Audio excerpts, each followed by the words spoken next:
Okay, today I'm talking about divinity. I don't know. That's just what came to mind. We did not have anything planned for today. I only had the first two of these workshops planned out, and I didn't really have anything planned for today. I just know I'm going to do these workshops every week. I would like to get to where I'm doing two lives a week. On Mondays, I want to start doing a sort of Q&A, but first I need to get some more interaction. So I'm just flipping through my notebook right now, looking at some of the stickers that I've been using.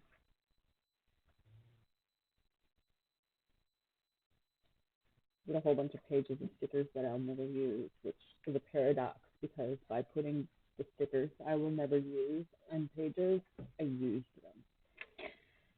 Okay, so we're talking about divinity, and I'm probably going to battle about other stuff because divinity kind of pervades everything. It's all over. It's the whole totality of the universe is divine.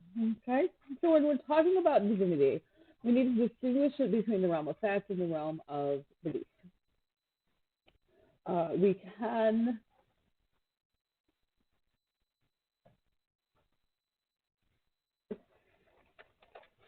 there's this sort of fundamentalist thing that happens, and it doesn't just happen in Christianity. It doesn't just happen in the bigger mainstream religions. Like, yes, there are fundamentalist Christians, there are fundamentalist Muslims, there are fundamentalist Jewish people, but there gets to be a certain fundamentalism, and you can even see this in paganism. You can even see this in Buddhism, where they become so strictly and so dogmatic about the beliefs that they start to mix up beliefs with facts, and they start to try to impose those beliefs on others. When we're talking about divinity, when we're talking about when I'm talking about divinity, when I'm talking about the divine, I'm talking about that realm of belief. First, no, I'm talking about that realm that we cannot say really anything about factually. It's all belief, it's all perception, it's all our interpretation. And two people can have a similar mystical experience and describe it completely differently. So this is where we end up with all sorts of different religions, where somebody has this mystical experience, and instead of seeing this as their own personal union with the divine, they decide that this is how it must be, and so everybody must believe this same thing that I believe, that I have experienced. And then it becomes dogmatic, and it becomes this is the way that it has to be. So if you haven't noticed, I'm wearing a head covering today. Speaking of divinity, it's relevant. Hi, Bertha.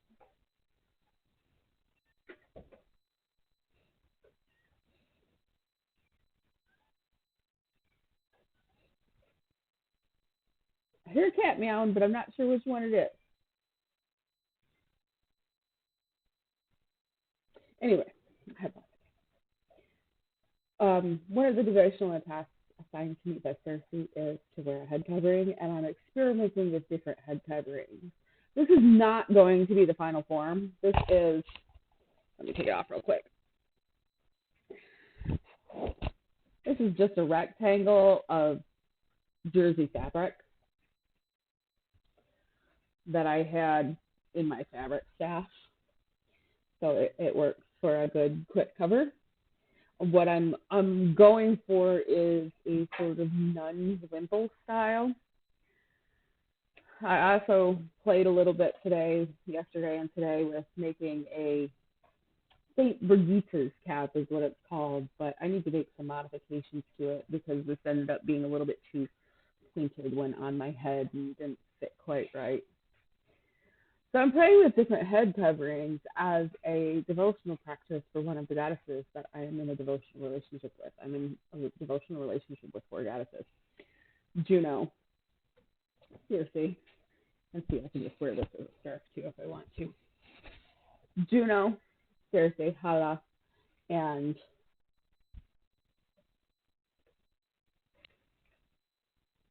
Paradox. Paradox is actually my primary goddess. It was years before she even let me call her Paradox. Before that, she was just this ancient nameless goddess. So, in my personal theology, and I encourage you to develop a personal theology, because your personal theology will shape who you become. Okay? and that doesn't mean any personal theology is better than anybody else's personal theology. Your personal theology might very well match up with a mainstream religion, and if it does, great, join that mainstream religion. But if, like me, your personal theology kind of sort of draws on a whole lot of sources, syncretizes it, and comes up with something kind of new, then you gotta go be a heretic nun, like me, or whatever it is that you want to be. Okay, so when I talk about divinity, I'm talking about that sense that there's something other than this out there. You can call it spirit, you can call it God, you can call it gods and goddesses, you can call it ghosts, you can call it ancestors, you can call it whatever. These are all aspects of divinity. You and I are aspects of divinity. To me, personally, I believe that the totality of the universe is the ultimate divinity. Like, the whole thing, like all of it, is just the ultimate divinity. And then we have this fractalization of divinity, and we, people of consciousness, are all part of that fractalization of divinity. And I'm a little bit stoned, so bear with me on this one. I'm going to keep getting stoned. So we have this ultimate universe, which is the totality of everything, not just everything that exists in our physical reality, but everything that is potentially possible everywhere. Everything. There's nothing outside of this everything. That's the ultimate divinity. This is the ultimate one God that so many religions are seeking and attempting to connect to, which is fine. But we humans are more than a few levels below that divinity. Like way more than a few levels below that divinity. And so we have these other levels of divinity. You might call them deities, you might call them spirits, you might ancestors are another level of this. Your higher self, your subconscious mind. And so they have a wider view of reality than we have, but not quite as wide of a view of reality as the ultimate reality and the ultimate divinity. And so they can sort of bridge that gap.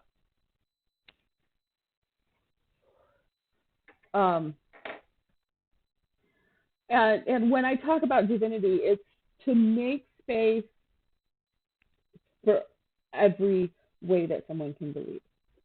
So if you believe in the Christian God, or you believe in the Muslim Allah, who are the same one, the same God, Allah is just the word, it's just the Arabic word for God.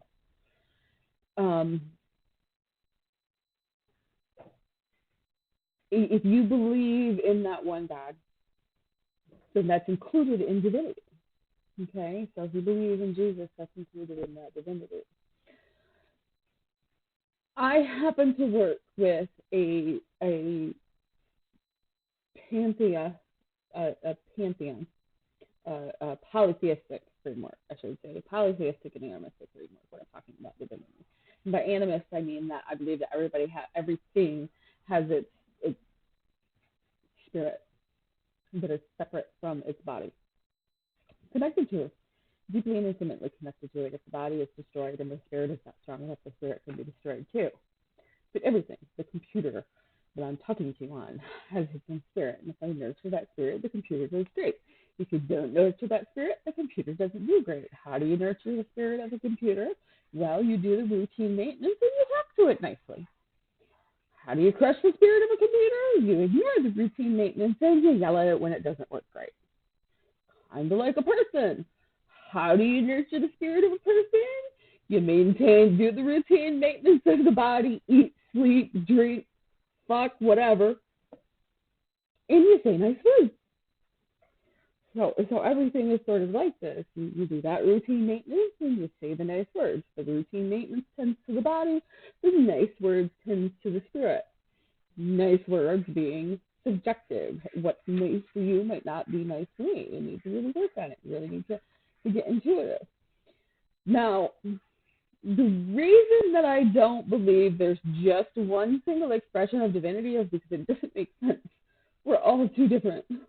Like, humans are really predictable, and we're all kind of the same in a lot of ways, but we're also all really very different.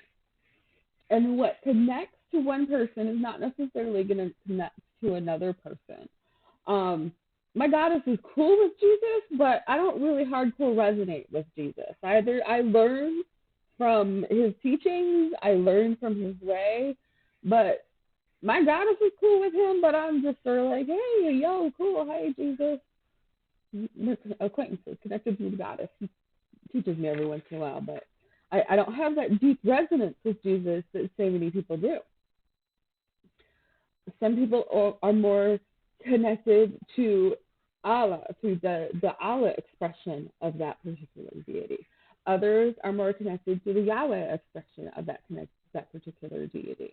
Some people are more connected to Thor or Loki.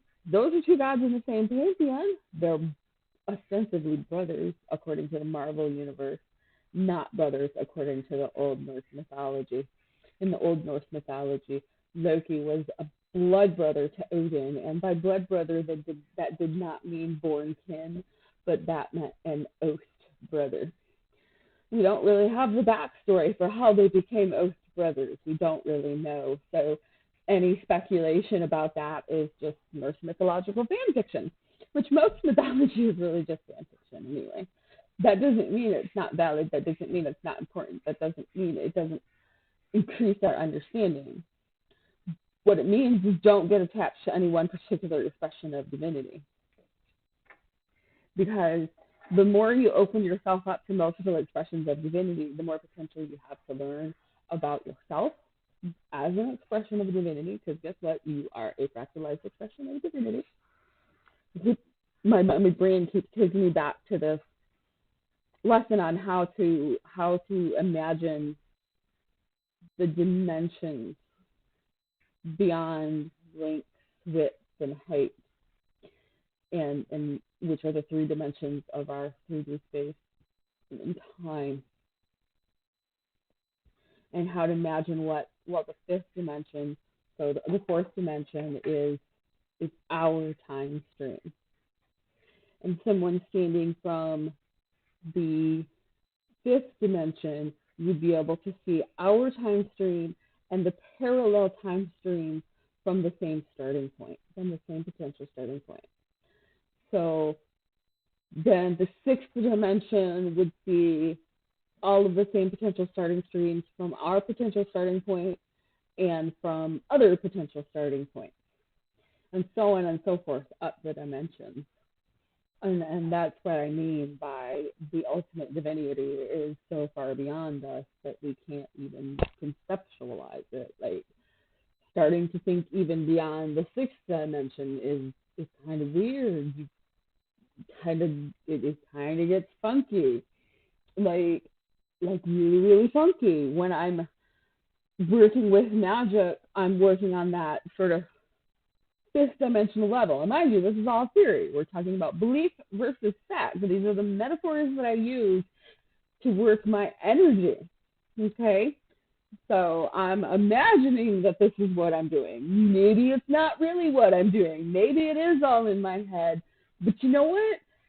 It's gotten me a really cool fucking life. So I'm going to keep on doing it. Okay? So when I'm working on magic, I'm working at that fifth dimensional level where I connect to the version of the higher part of my soul that exists at that fifth dimensional level. The Gwen that encompasses all potential Gwens. So like there's me, and then there's the higher me that is all potential versions of me. And connect to that, and that's where you get connecting to your future self and changing things so that you're no longer going in the same direction you were going. Maybe kind of jump a couple of timelines with stuff. That's the theory anyway. All I know is when I do my vision mapping and I listen to my guides, which include my 4 devotional goddesses, plus ancestors, plus various spirit relationships that I've formed with things and animals. I mean, I got all my kitties. Marijuana as a guide. Guides can be regular people too. Anybody that you listen to, anybody that you seek advice from, anybody that gives you good advice is a guide. So this is something important to say. Not all expressions of divinity are healthy for us. Just as there are evil people, there are evil spirits. There are evil spirits who have attained the sort of power that you would associate with a god. It's not always easy to discern what's what. Christianity especially has done a number on our ability to discern good from evil in the spirit world. Kind of makes everything other than God and Jesus is evil. Might let you do the angel thing there.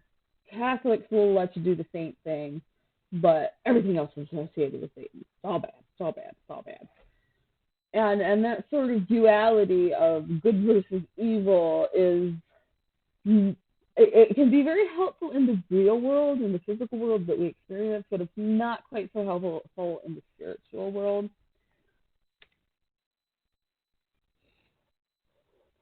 And impact is more important than intention. You can have a spirit who has good intentions, but not great results.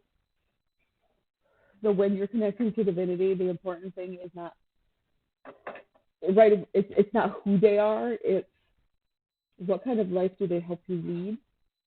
Do they lead you towards not just a better life, but a better world? Like, if your divinity is just leading you to more money, and that more money is not benefiting other people, it's only benefiting yourself, it's a very selfish, capitalistic, spiritual pursuit. Yeah, it might feel great for you, but ultimately it's not making the world better. Now, I'm not saying money is bad. One of my goddesses is a goddess of money. Juno Monica is the aspect that I'm in specific devotion with. Juno has multiple aspects. But Juno Monica is the aspect that I'm specifically in devotion with her. She's my money goddess.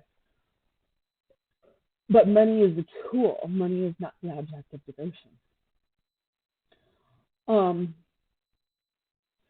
So when you're seeking advice and you're seeking guidance from a deity or from a divinity, from a spirit, from an ancestor, from whatever it is that you want to call it, your subconscious mind, your higher self, your whatever, is this leading you to good places? Is this making your life better, tangibly, measurably better? Not, well, I'm better able to accept how shitty my life is. Been there, done that. And that can be useful for the duration of the time you're improving your life, but it's not useful for the long term. We don't want to settle here, folks. We want to work with divinities who are actually helping us. And build, this is why it's relationship, a one-sided relationship. I have to worship you and hope that you're going to make my life better. That's not really what I'm going for here. How are we going to work together to make the world better? And figure that out. Find that divinity that helps you make the world better. And in the process, makes your life better too. Because if the world's getting better and your life's getting worse, then you got an alignment mismatch, and you need to jump a couple of timelines where the world keeps getting better and your life keeps getting better too. That's what I mean when I talk about divinity in my posts on Facebook and going forward in my videos here is however you connect to the divine. Whatever expression of the divine you experience and resonate with the most. That's what I'm talking about. For me, it happens to be a mishmash of four goddesses, a ragtag group of ancestors, some spirits from who knows where, and a whole bunch of cats. And I have my house, I have my truck. This is the first time in years that I was able to buy a truck. I've had the longest amount of stability that I've had in my life since I undertook this deeply devotional, okay, guys, I'm going to trust you, and I'm going to do what you tell me to do. And it's really, really scary because I'm a control freak, and I want to be in control of my life, but here I surrender. Trust me, that wild ride started with the word fucking surrender in September of last year. Holy shit. But it's a very powerful thing. But it's very important to be careful who you're surrendering to. As I said, not all spirits, not all forms of consciousness are positive. I have a book recommendation, The Powers That Be by Walter Wink. You can get it on Kindle. Highly recommend reading that. It's got a Christian slant to it, but if you're Christian, you'll be fine with it. If you can get past the Christian slant to it, it's still also very useful. And what it talks about is collective or corporate consciousness. Okay, so you as an individual have your consciousness, your personality. Really, what they're talking about is like the whole collective soul, the collective vibe, the collective consciousness, the collective personality, whatever it is, the collective avatar, the collective spirit. Okay, so like if you're in business and you've ever done that marketing where you have to make an avatar of your business, figure out your business identity. This is what we're talking about when we're talking about collective spirit, a collective identity. Capitalism is a collective spirit. Patriarchy is a collective spirit. I debate back and forth whether they're the same one, but they operate in slightly different, although very intersecting ways. And if it came down to them being just the last two, they would absolutely fight. But right now, it's useful for them to work together. Okay. So capitalism is a very collective spirit. Patriarchy is a collective spirit. What else? White supremacy is a collective spirit. And these collective spirits, whether we see that as just a metaphor or we see that as an actual spiritual reality, have huge effects on the real world. And I've talked before about I'm probably going to have to do a workshop on spiritual warfare for witches. And it's based on this idea of collective consciousnesses, collective spirits. There's not just, well, there is a collective consciousness of the entirety of humanity. That's one of those huge way levels. But there's also collective consciousness of nations. America has a collective consciousness shaped through propaganda throughout the last couple of centuries or so, or however long we've been around. Canada has a collective consciousness influenced by the American collective consciousness, but still distinct. Mexico has its own. Britain has its own. Even within Britain, Scotland and Ireland and Wales each have their own and England each have their own collective consciousness.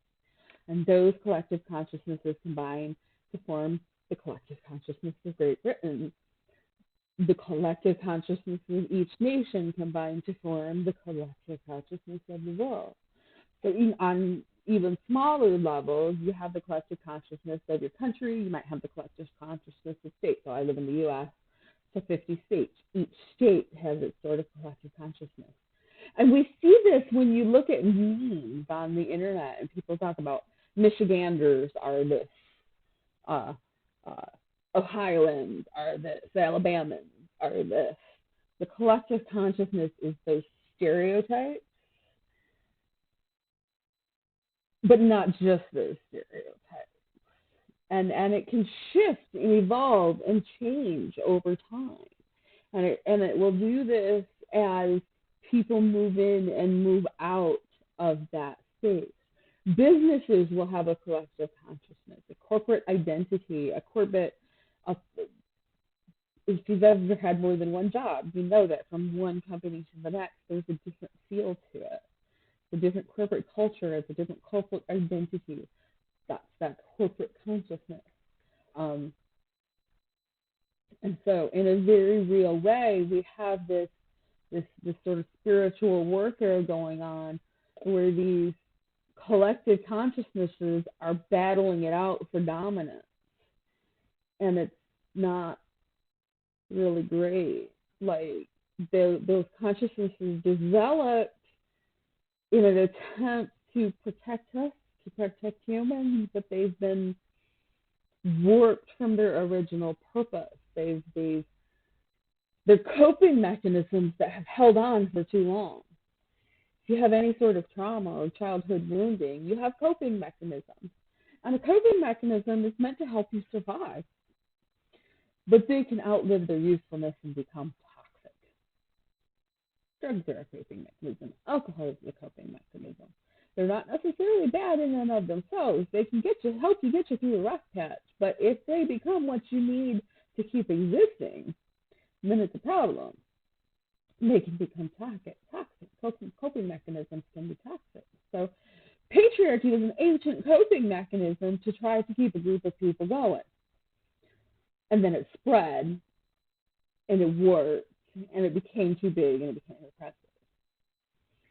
When a coping mechanism becomes harmful to other people, white supremacy developed as a harmful coping mechanism for what was already a group of people who were enthralled to toxic patriarchy. Like, patriarchy started way back, like thousands and thousands, like 10,000 years or so. It's speculated probably after the Ice Age. But anyway, many centuries ago. Basically, when humans figured out that fucking makes babies is when patriarchy started. Then they figured out that fucking makes babies because of animal husbandry. They started to see animals as owned things. If this cattle means that I'm wealthy. Then children become owned things. The children are owned by the father. That's patriarchy. And because the children are owned by the father, whatever produced and cares for the children is owned by the father, as in the mother.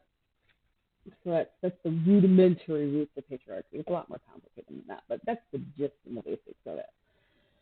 Well, once you have reduced a human being to something that can be owned, all sorts of atrocities can follow. So we're looking at thousands and thousands of years of these toxic consciousnesses that have been developing, and they're starting to waver because it's just not working for so many of us anymore. It's just not. Patriarchy is bad. White supremacy is bad. Capitalism is bad. They're toxic. Too few people benefit from them. Way too many people are harmed by them. It's just not worth it anymore. And they're starting to collapse. Well, collapse is rough. Collapse sucks. How do we get through collapse? We listen to Divinity. Because Divinity has been through collapse again and again and again and knows how to ride the storm. All right. I have to figure out what the hell the cats are doing. That is all for today. I will be back next week for a weekly workshop. Who knows what I'll be talking about.